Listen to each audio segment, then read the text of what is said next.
perhaps he made more than 100,000. Perhaps he's making 300,000. Maybe he's making 999,000, but I doubt it, because he would have said 7 figures at that point. So this lawyer sells his soul for $500,000 a year, whatever. But if you use inflation, he's making $1 million a year, let's say. It's a lot of money, but it seems like an overly elaborate thing to have a room full of typewriters when you can just have a spirit tell you the lottery numbers or the stock market ups and downs. The tiny red flag I was going to say was the guy interviewing Roger must have already heard the story beforehand, which kind of ruins the interaction between Roger and the interviewer, because the interviewer already knows tiny intimate details of the story. It kind of ruins it, because he interjects and says, but he had to feed the paper in? And Roger says, after telling that whole story, Roger says, oh yeah, all he had to do was put the paper in. That's it. Which sounds fake. So certain parts of the story sound fake. Why would the spirits not have the ability to feed the paper in? They can type forwards and backwards, but they can't put the paper in? That's kind of a red flag.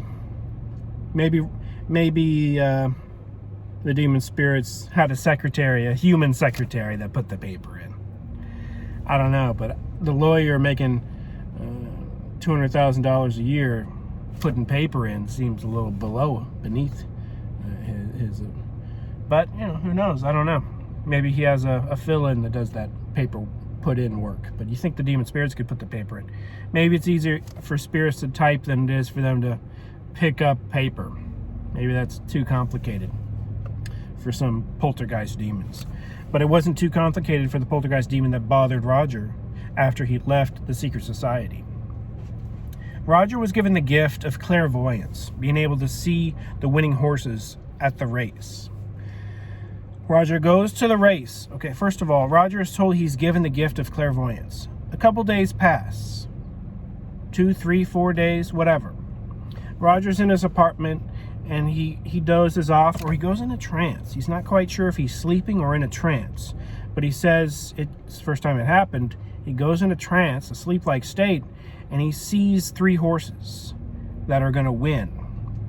He sees their number, their name, the time, the place, and he sees the winning horses glow. He said shone. He used the word shone, shine. The winning horses were glowing, shining in this vision. Roger goes to one of the horse race locations, and he is skeptical, even getting this vision, being told he's not given the gift of clairvoyance. A demon spirit gave him this vision in a dream. Demons can do that. I've had a number of demon dreams, personally. None that predicted the lottery that I can think of. But I did have a demon dream about a cryptocurrency once. I could talk about that in the future. I was planning on making a whole video about it. It wasn't any shining and glowing thing, but it was pretty freaky. It's a pretty freaky dream. Anyway, Roger sees the winning horse. He puts like $1 down, or like $5 down. Some extremely small amount of money. But in 1946, $5 was a lot more than it is today. Roger puts $5 down. It wins. Roger wins. He's like, whoa, it worked. So Roger puts a lot of money down on the second one. He puts like $20 down. So maybe it's not a lot. I think when he realized it works, Roger put like $100 down, $200 down. Whatever the case, Roger does win a couple $1,000s at the horse races. He buys a $200, $300, $400 suit, which in 1946 was the most expensive suit at the most expensive suit store in Montreal, Quebec, Canada. And he kept that suit and was married in that suit, married to a Seventh-day Adventist when he left the evil devil-worshipping group. I'm not Seventh-day Adventist, as I said. It's neither here nor there to me, but there's extreme red flags, all right? The biggest red flag in the entire story, but I'm jumping all over the place. other than Seventh-day Adventism, are the words of the priest. Roger assumes this devil-worshipping priest speaks the truth every single time. And that's highly unusual. Why would a devil priest speak only the truth? That makes no sense. Basically, the devil priest tells Roger in the 1700s, Satan had a great council on how to continue to control the planet Earth, because in the 1700s the devil knew, because the devil has clairvoyance himself and can see the age of man. You know, he could see perhaps automobiles starting to exist in the late 1800s. He can see this Model T Ford, turning into a modern day car. He can see radios, televisions, computers, perhaps, but he can see an industrial age. He can see man getting out of these dark ages technologically into a more modern age of machinery. And the devil has a grand scheme and a grand plan, this and that, blah, blah, blah. And it's the 1700s, so this devil priest, isn't exactly giving what happened at the 1910, 1920s, 1930s, 1940s devil conference with the devil. He's only talking about some ancient thing that happened in the 1700s. But it's very unusual. I'm very skeptical of those words because it matches too much up with Seventh-day Adventism. It seems almost every word secret the devil is revealing about the devil's plans line up with Seventh-day Adventism too much. Huge red flag. There are 100 members of the secret society.